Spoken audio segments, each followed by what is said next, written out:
I have a question. It's not exactly according to the quotes, but it's more about the experimentation of Kabbalah. Kabbalah is an experimental science, as any science, correct? Science can't be non-experimental, Rav says. Where else do we get data if not from experiments? Then it's philosophy, then you can't depend on it. Can we relate to this Congress as an experiment? And in that case, what can we get out of this?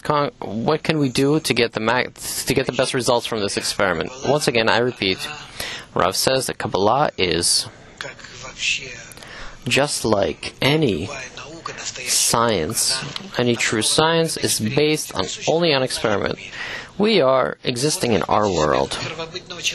Take you, a person, and you begin to study what world you're in, what you have. Hands, arms, eyes, a tongue, ears, a nose, what else? From this, you begin to feel around yourself. Like a child, you pull everything into your mouth, and then you start to smell like a dog, and then from here, you get the attainment of the world. Look at a small child as it grows. And that's how we grow. That's how we grew in the past. And all of us, time, after thousands of years, we summed them, summarized them, and turned them into a science. But all of them are based only on experiment, and not more than this. And these experiments create for us the basis of all sciences. If something doesn't pass the test of experiment, it's not a science. It's just a fantasy of somebody, and somebody else can think of something else. Only if you have repeatable data and experiments, then they become science. Let's say today, I am in my laboratory. I am studying some quality, some phenomena.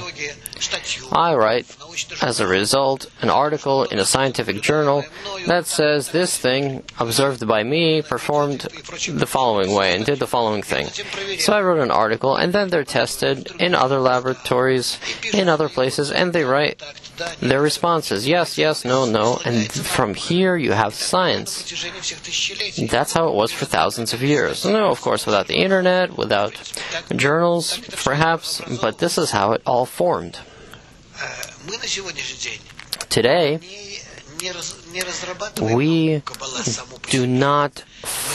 we're not developing the science of Kabbalah, we are using it. All the science of Kabbalah is essentially written. It's already formed. There's not much for us to write except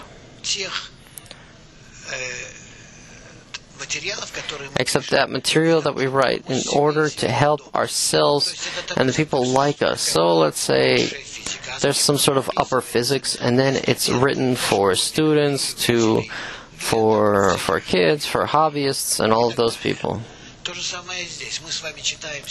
And the same thing here. Right now we're reading material. The book of Zohar, the books of Ari, which are written and interpreted by the books of Bala Sulam. We don't have anything to add to this, except we have articles and letters and everything that we get from Bala Sulam. That's pretty much it.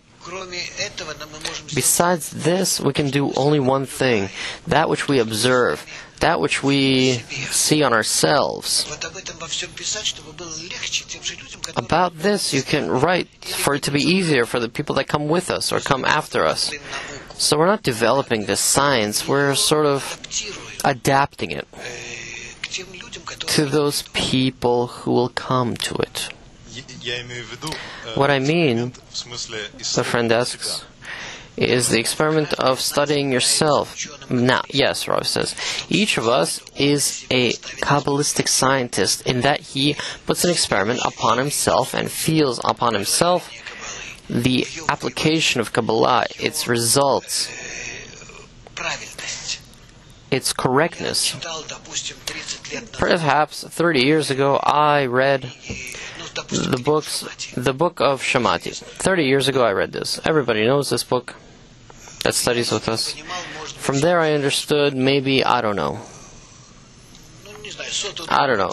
like let's say 1/100%. Then every year, having read it over and over again on myself, feeling its results, I compare what is written in the book and what happens to me, and each time I'm amazed at how within the book everything is written, everything that happens to me. And now, along 30 years, almost, I got it in 1979. So more than 30 years, I read this book, Shamati. It wasn't a book, it was a notebook at the time. And then I published it, and you received it as a book. And so, every time, in a natural way, I reveal that this book speaks about me alone.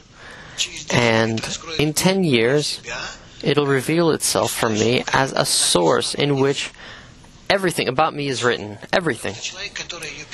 Because the person that wrote it, he wrote it from such a height, starting, of course, from the bottom, as everybody, attaining the spiritual level, well, until something that I can't even reach yet. But let's say, theoretically, I would go above it, then I would find that the book isn't talking about the states that I'm passing through.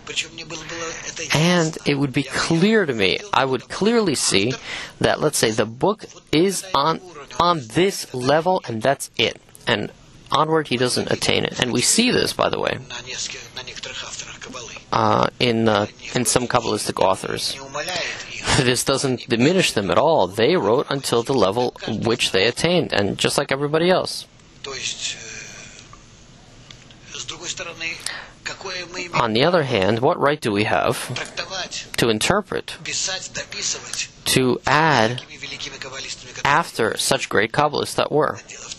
The thing is that we write on that which is correct for our steps, our stages. And because we're small, we can write all of this. And in that way, the people that come to Kabbalah, it'll be easier for them to contact with our material than with these great sort of works of past Kabbalists that were written from such great heights. But as a result, we're performing this experiment on us. But this experiment will put on us our whole life until we reach the end of correction. That's why I'm saying that Kabbalah, in contrary to all other sciences, it doesn't work outside. You're not studying something outside yourself. You're studying always in yourself, inwardly. So let's experiment.